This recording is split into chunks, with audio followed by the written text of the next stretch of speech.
निशिकांत दुबे जी तभी उठते हैं जब सरकार की इजाजत होती है, जब सरकार कहती है कि जाओ हाउस को डिसरप्ट करो। 0 आवर बैलेट पे आता है, आप देखिए उनका हर रोज 0 आवर आ जाता है।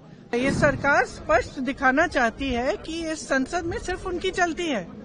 ये तो स्पीकर साहब का भी निरादर है, ये संसद का निरादर है, ये लोकतंत्र का निरादर है, ये इस देश की जनता का निरादर है। सबसे पहले स्पष्ट ये होना चाहिए कि निशिकांत दुबे जी तभी उठते हैं जब सरकार की इजाजत होती है, जब सरकार कहती है कि जाओ हाउस को डिसरप्ट करो। 0 आवर बैलेट पे आता है, आप देखिए उनका हर रोज 0 आवर आ जाता है। हम मांगते मांगते बैठे रहते हैं, हमारा नहीं आता है। तो जब सरकार चाहती है कि कुछ डिसरप्शन करना है तो वो उनको उठाते हैं।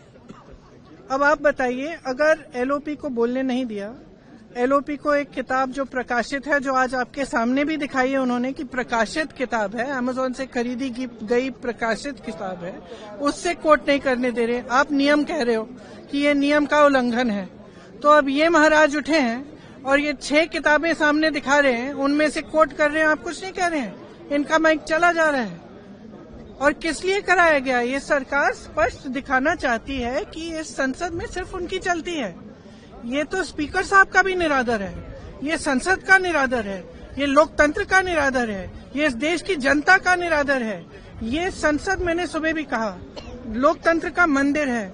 इसमें पूरे देश की आस्था जुड़ी है। इस संसद से एक एक हमारा जो नागरिक है उसकी आस्था जुड़ी हुई है। और आस्था किस चीज में है? लोकतंत्र में है, अपनी अभिव्यक्ति में, कि हर नागरिक की अभिव्यक्ति यहाँ पे होनी चाहिए। अब जो लीडर ऑफ ऑपोजिशन है वो खुद एक व्यक्ति नहीं है, वो एक प्रतिनिधि है पूरे विपक्ष का। मतलब कि जिसने वोट दिया इन सब सांसदों के लिए उनके प्रतिनिधि हैं। आप उनका मुंह बंद करना चाहते हो। वो एक किताब से कोट कर रहे हैं, आप उस किताब से कोट नहीं करने दे रहे। और कोई सरकार किसी को रोज रोज खड़ा कर देगी और वो तमाम फिजूल की बातें ऐसी, फिर वही नेहरू की बातें, फिर नेहरू। सनक है ये। और सनक इसलिए है कि आप देश का ध्यान भटकाना चाहते हैं, क्योंकि आपको मालूम है कि अब देश का ध्यान कहाँ गया है।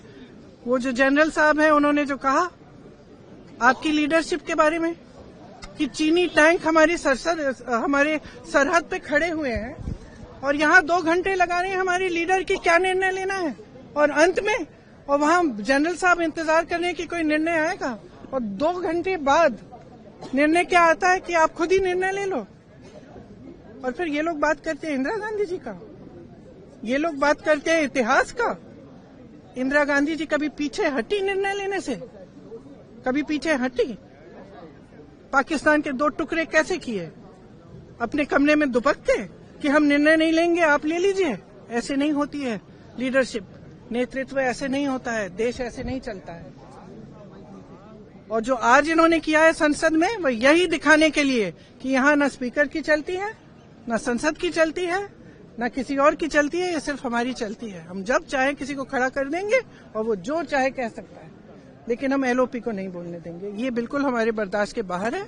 हम यहाँ इसलिए खड़े हैं क्योंकि हमें कीमती वोट दिया है हमारे नागरिकों ने, देशवासियों ने। हम समय व्यर्थ करने के लिए यहाँ नहीं आए हैं।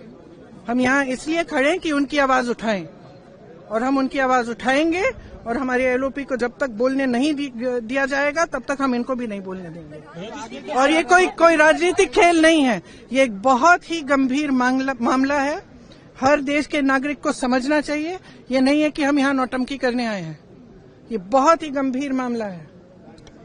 ये पहली बार इस देश के इतिहास में होगा कि एक सरकार खुद संसद को डिसरप्ट कर रही है, कि एक सरकार खुद चाहती है कि संसद न चले, क्योंकि उनके बारे में खुलासे हो रहे हैं, एप्स्टीन फाइल्स निकल रही हैं और ये सब मामले निकल रहे हैं। तो ये बहुत गलत बात है, गंभीर बात है, और हम खड़े रहेंगे।